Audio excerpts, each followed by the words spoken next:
অনেক দিন পর তোমাদের সাথে একটা রান্নার ভিডিও শেয়ার করছি। আর উপকরণগুলো দেখে তো বুঝতেই পারছো কি শেয়ার করব। আর আমি তো আগে শর্ট ভিডিওতে এটা শেয়ারই করেছি যে কি করছি রান্না। তো যাই হোক, এগুলো দিয়ে কিভাবে রান্না করি সেটাই কিন্তু তোমাদের সাথে আজকে শেয়ার করব। দেখতেই পারছো এখানে আছে মুসুরি ডাল, এটা আমি রাতেই ভিজিয়ে রেখেছিলাম।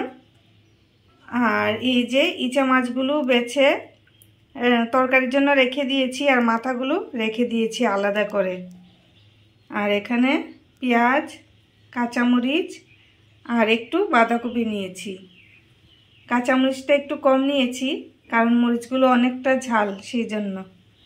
তো দেখা যাক কীভাবে রান্নাটা করি, সাথে থাকো কিন্তু। আবার চলে আসলাম তোমাদের সাথে গল্প করার জন্য। এই যে দেখো, ইচা মাছের মাথাগুলো বেটে নিয়েছি আমি। আর এদিকে নিয়েছি আটা আর কর্নফ্লাওয়ার। বেসনও দিতে পারো তোমরা, আমি বেসন ছিল না সেই জন্য এগুলো দিয়েছি। আর এই যে ডালগুলো বেটে নিয়েছি। আমি কিন্তু ডালগুলোকে একদম পেস্ট করিনি, আমার ভালো লাগে না। এমন থাকলে মনে হয় যে বড়াটা খেতে একটু টেস্ট হয়, তাই অর্ধেক বাটা করেছি।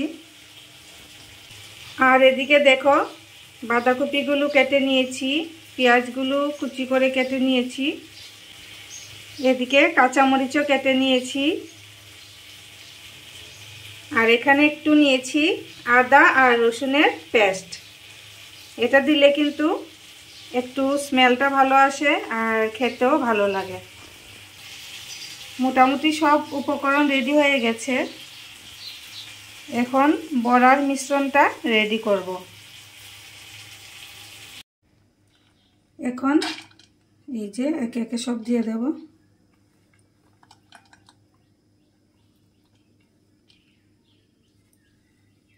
আদা বাটা, কি কি উপকরণ আগেই তো বলেছি, সব এখন দিয়ে দেব।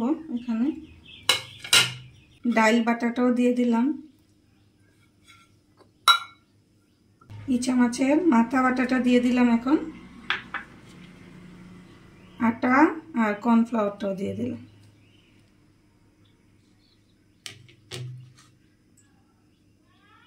অল্প পরিমাণে হলুদ দিয়ে দেব। লবণ যে যা স্বাদ মতো দেবেন। এখন মেখে নেব। হালকা একটু জল মনে হয় দিতে হবে, দেখি আগে মেখে। এই যে মেখে নিয়েছি, আমি কিন্তু জল দিইনি কারণ এই ডালের বাটা আর মাছের মাথা বাটাগুলোতে কিন্তু হালকা জল ছিল, সেই জন্য জল ছাড়াই হয়ে গেছে। তোমরা কিন্তু যদি মনে করো যে জলটা কম হবে, একটু জল মেশাতে পারবে।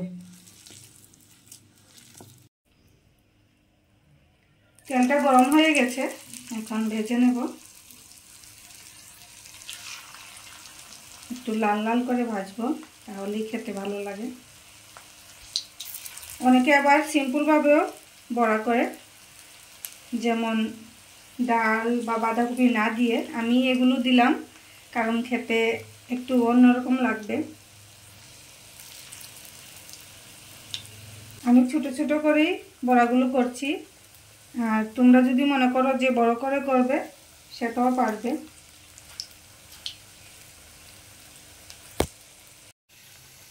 বড়ার এক সাইড কিন্তু হয়ে গেছে, এই দেখো কি সুন্দর হয়েছে।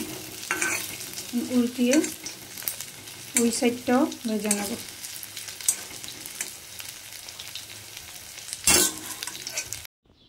এই দেখো আমার বড়া ভাজা কমপ্লিট। কিন্তু আমার কাছে যদি ধনেপাতা থাকতো তাহলে ধনেপাতাও দিতাম, ঘরে নেই, শেষ হয়ে গেছে তাই দিইনি। ধনেপাতাটা দিলে আরও সুন্দর একটা ফ্লেভার আসতো। তো যাই হোক, আমার ভিডিওটা তোমাদের কেমন লাগলো আর রেসিপিটা কেমন লাগলো অবশ্যই কিন্তু কমেন্ট করে জানাবে। আর তোমরাও কিন্তু ঘরে ট্রাই করে দেখবে। টাটা।